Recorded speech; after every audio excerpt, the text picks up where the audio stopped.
அன்பானவர்களே வணக்கம். இன்று நாங்கள் பகிர்ந்திடும் படம் 2017ஆம் ஆண்டு ஓரியோ போலோ இயக்கத்தில் வெளிவந்த the invisible guest. Welcome to movie mats.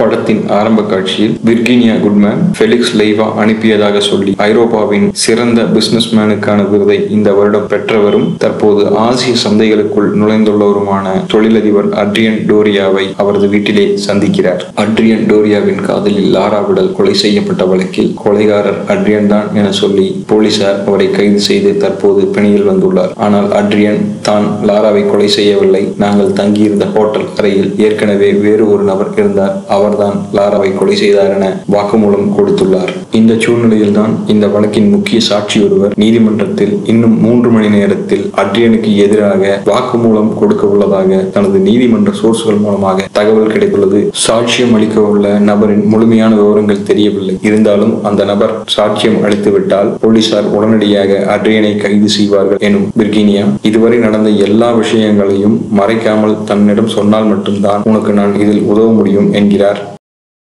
அட்ரியனும் அவன் காதலி லாராவும் தங்கள் தொடர்புகளையும் சந்திப்புகளையும் துண்டித்து சில மாதங்கள் ஆன பின்னர் ஒரு பிளாக்மெயிலர் 1,00,000 யூரோக்களை நீ எங்களுக்கு தர வேண்டும் என்று சொல்லி அவர்கள் இருவரையும் ஊருக்கு வெளியே வெகு தூரம் உள்ள ஒரு ஹோட்டல் அறைக்கு வர சொல்கிறான். இவர்களும் அவ்வாறே அங்கு செல்கிறார்கள். அங்கு சென்ற பின் வரும் ஒரு SMS காரணமாக தாங்கள் இருவரும் டிராப் செய்யப்பட்டுள்ளதாக கண்டுபிடித்து அறையை விட்டு வெளியேற முயற்சிக்கும் தருவாயில் அந்த நபர் அட்ரியனை பின்னாலிருந்து தாக்கிவிட்டு லாரா விடலை கொடூரமாக தாக்கி கொலை செய்கிறான். இதுதான் நடந்தது என்று அட்ரியன் விர்கீனியாவிடம் கூறுகிறான். அட்ரியனின் இந்த பதிலால் கோபமுறும் விர்கீனியா, நான் இதுவரை எந்த ஜட்ஜின் முன்னாலும் ஒரு கேஸை கூட தோற்றதில்லை. உன்னை போல பலரை நான் பார்த்து விட்டேன். அவர்கள் ஒன்று தாங்கள் செய்த எல்லாவற்றையும் சொல்லி என்னை காப்பாற்றுங்கள் என்பார்கள். இரண்டாவது, எனக்கு எதுவும் தெரியாது என்பது போல தங்கள் புத்திசாலித்தனத்தை என்னிடமே காட்டுவார். நீ இரண்டாவது வகையானவன், உன் புத்திசாலித்தனத்தை என்னிடம் காட்டாது என்று சொல்லி அட்ரியனிடம் விர்கீனியா ஒரு இளைஞன் காணாமல் போனதாக வந்த செய்தித்தாள் கட்டிங் ஒன்றை காட்டி, உன்னை விட நான் ஸ்மார்ட், எனக்கு எல்லாம் தெரியும், உண்மையை சொல் என்கிறாள்.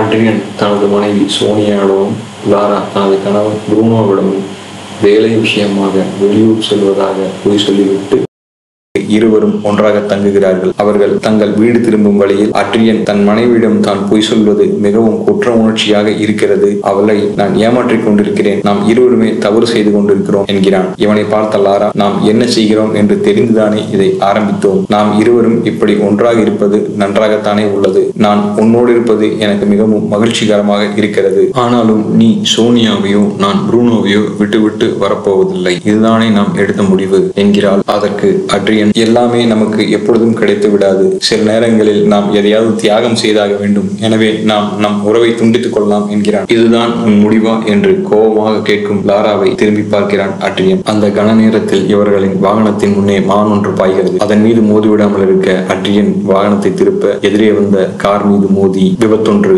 ஏற்படுகிறது. விபத்தில் காயங்கள் ஏதுமின்றி தப்பிக்கும் இவர்கள் இருவரும் காரில் வந்தவரை போய் பார்க்கிறார்கள். காரில் சீட் பெல்ட் போடாமல் வந்த அந்த இளைஞன் மிக கடுமையாக அடிபட்டு மூர்ச்சையாகி கிடைக்கிறான். அவனை செக் செய்த லாரா அவன் இறந்து விட்டான் என்று அட்ரியனிடம் சொல்கிறார். அட்ரியன் போலீசுக்கு தகவல் சொல்ல முயற்சிக்கையில், முட்டாள்தனமாக எதையும் செய்யாதே, நாம் தான் தீராத சிக்கலில் மாட்டிக்கொள்வோம், சீட் பெல்ட் போடாமல் போனை பார்த்து கொண்டே வண்டி ஓட்டியது அவன் தவறு, இதில் நம் தவறு ஏதும் இல்லை, இங்கே யாரும் நம்மை பார்க்கவே இல்லை, எனவே நாம் இங்கிருந்து அமைதியாக தப்பி சென்று விடலாம் என்கிறாள் லாரா. அவள் சொன்னதை கேட்டே அட்ரியனும் வண்டியை ஸ்டார்ட் செய்ய முயற்சியில் வண்டி ஸ்டார்ட் ஆகவில்லை. அப்போது தற்செயலாக சாலையை கடக்கும் வழிபோக்கன் இந்த ஆக்சிடென்டை பார்த்துவிட்டு என்னவென்று கேட்கிறான். எனது கார் தான் அடிபட்டு விட்டது, நான் இவரிடம் இன்சூரன்ஸ் டீடைல் கேட்டுக் கொண்டிருக்கிறேன் என்கிறார் லாரா. அந்த கணம் பார்த்து வண்டியில் இறந்து கிடக்கும் இளைஞனின் செல்போன் அடிக்கிறது. அது என்னுடைய போன் தான் என்று எடுத்து அந்த போனை பேசாமல் கட் செய்துவிட்டு அந்த போனில் பேசுவது போல நடிக்கிறாள். இதை பார்த்த அந்த வழிபோக்கன் லாராவை மேலும் கீழுமாக பார்த்துவிட்டு கடந்து செல்கிறான். அந்த பையனுடைய செல்போனை லாரா தன் பாக்கெட்டில் வைத்துக் கொள்கிறான். அந்த நபர் கடந்து சென்றதும் இந்த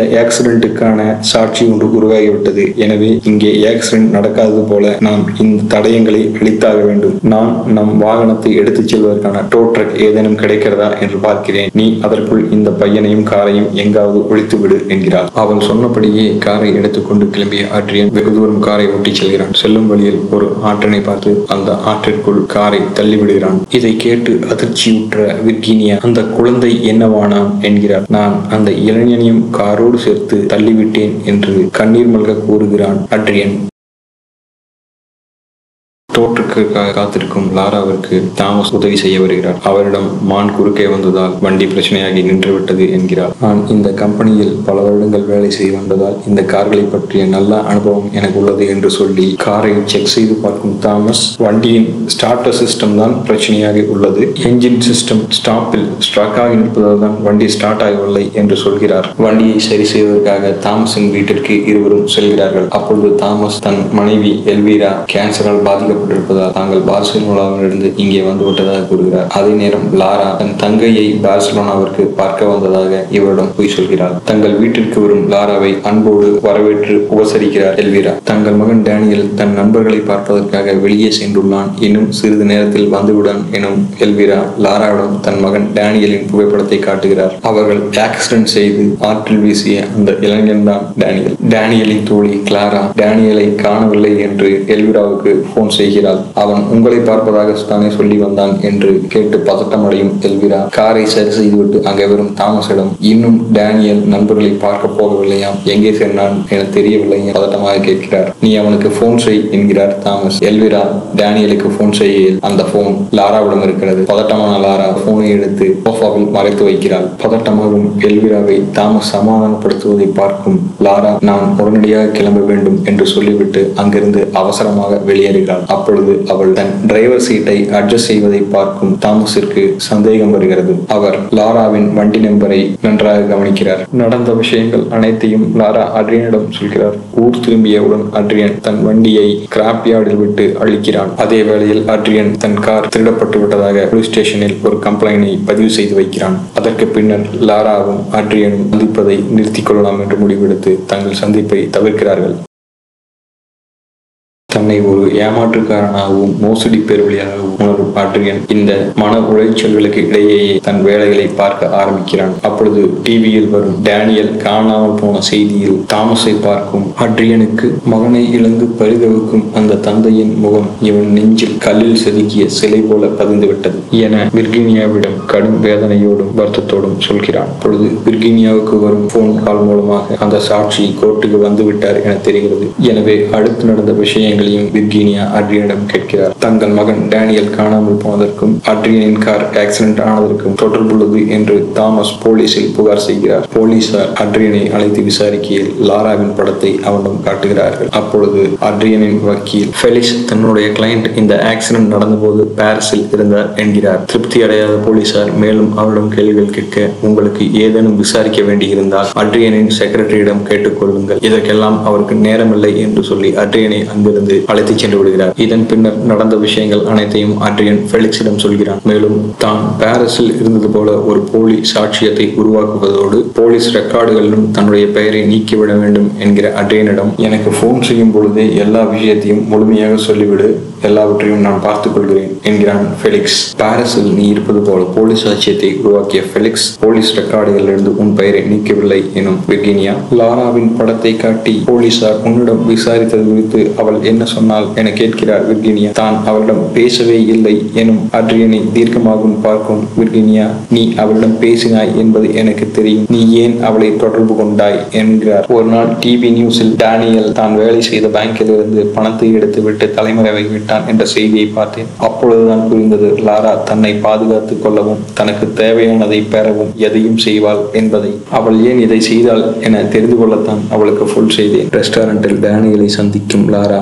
ஆக்சிடென்டின் போது டேனியலின் பர்ஸை தான் எடுத்து விட்டதாகவும் அதில் இருக்கும் கார்டை பயன்படுத்தி தான் டேனியல் வேலை செய்த பேங்கில் அவன் பணத்தை திருடிவிட்டு ஓடிவிட்டான் என்ற கதையை கட்டியுள்ளேன் என்கிறாள். இதனால் கோபமூறும் அட்ரியன், நீ செய்தது தவறு, நாம் மேலும் மேலும் தவறுகளை செய்து கொண்டிருக்கிறோம் என்கிறான். இதை கேட்ட லாரா, நம் இருவரின் நன்மைக்காகத்தான் நான் இதை செய்தேன், நான் இந்த விஷயத்தில் கீழே விழுவதாக இருந்தால் உன்னையும் சேர்த்து தான் இழுத்துச் செல்வேன் என்று அவனிடம் கோபமாக கூறிவிட்டு ரெஸ்டாரண்டை விட்டு வெளியேறுகிறாள். சில நாட்கள் கழித்து பத்திரிகையாளர் சந்திப்பில் இருக்கும் அட்ரியனை பத்திரிகையாளர் போல சந்திக்கிறார் டேனியலின் தந்தை தாமஸ். பத்திரிகை செய்திகள் வருவது போல, என் மகன் திருடன் அல்ல, திருடிவிட்டு ஓடி ஒளிபவனும் அல்ல, அவன் இறந்து விட்டான், அவனை பற்றி எனக்கு சில சந்தேகங்கள் இருக்கிறது, அதை நீங்கள் எனக்கு தீர்க்க வேண்டும் என்னும் பொழுது உங்கள் மகனை பற்றி நான் நான் தெரிந்ததெல்லாம் செய்தி மூலமாகத்தான். எனக்கு எதுவும் தெரியாது. நீங்கள் என்னை மன்னிக்க வேண்டும் என்கிறான் அட்ரியன். உன்னை போலீஸ் விசாரிக்கும் பொழுது நாங்களும் அங்குதான் இருந்தோம். எங்கள் மகன் வீட்டில் போனை விட்டு செல்லவில்லை. அவன் கார் ஓட்டும் போது அந்த போனை பயன்படுத்தி இருக்கிறான். அப்படி என்றால் அந்த போன் எங்கள் வீட்டிற்கு வருவதற்கு வாய்ப்பே இல்லை என்றுதான் போலீசிடம் சொன்னோம். ஆனால் போலீஸ் நாங்கள் சொன்ன எதையும் கேட்காமல் எங்களை வெளியேற்றி விட்டார்கள்.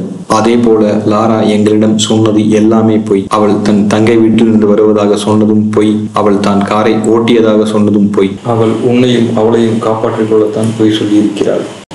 என் மகனின் மரணத்திற்கும் உங்கள் இருவருக்கும் தொடர்பு இருக்கிறது என்பவர் சிகரெட் பற்ற வைப்பதற்காக அட்ரியனிடம் அவள் சிகரெட் லைட்டரை கேட்கிறார்.